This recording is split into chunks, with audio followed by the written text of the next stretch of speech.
zaman sekarang itu bagaimana cara mewawancara kan butuh yang namanya kesabaran, kemudian pemahaman tentang karakter dan sebagainya. Disitulah sebetulnya akhirnya kematangan sebagai pewawancara itu kemudian diminta.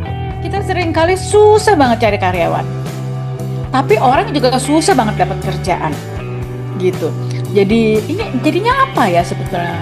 Apa yang terjadi sebetulnya?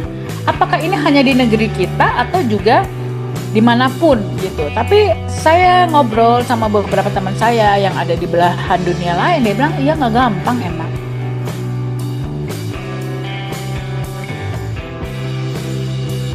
Jadi saya ingin bilang Ibu dan Bapak, ini dulu mungkin ini adalah masuk di dalam pemikiran kita ya, bahwa interview itu adalah keterampilan loh. Jadi keterampilan itu di interview itu mungkin ada nuansa komunikasi, ada nuansa membaca karakter, ada nuansa kayak cenayang gitu, memprediksi memprediksi masa depan. Jadi bukan sekedar ngobrol sebetulnya. Jadi interview itu adalah keterampilan, itu adalah skill. Dan skill itu bisa dipelajari, tetapi nggak bisa cuma sekali terus bisa. Dia harus diulang terus, diulang. Jadi bagaimana kita menilai manusia, memprediksi masa depan dari masa lalunya. Jadi memprediksi masa depan itu dari masa lalunya, bukan karena ngeliat mukanya. Itu nggak datang otomatis.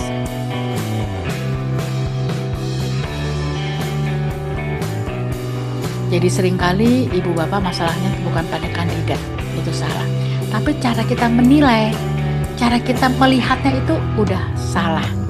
Jadi kalau kita mau merubah paradigma bahwa kita harus lihat ulang.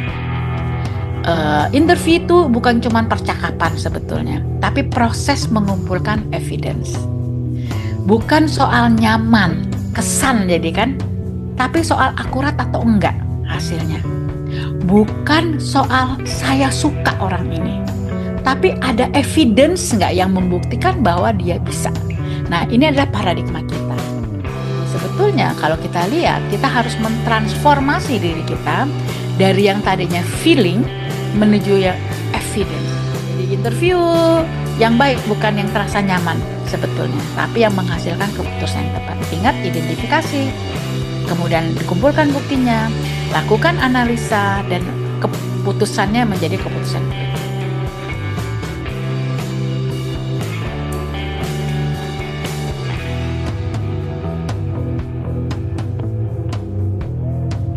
Sebetulnya bias pada saat wawancara itu bisa menyerang siapa saja, baik orang-orang yang baru, belum punya banyak pengalaman wawancara, maupun yang sudah banyak pengalaman wawancara.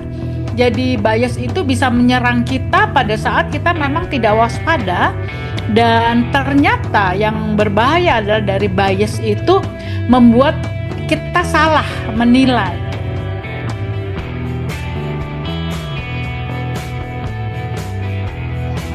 Trainingnya secara umum menyenangkan, banyak teman, banyak hal-hal baru yang didiskusikan gitu. Apa yang misalnya mitos-mitos tentang bagaimana wawancara itu dilakukan itu ternyata banyak yang dijawab secara berbeda gitu ya. Ditemukan teknik wawancara behavioral yang kemudian bisa membantu kita untuk menemukan calon pegawai yang tepat sesuai dengan kebutuhan perusahaan atau tempat kerja kita.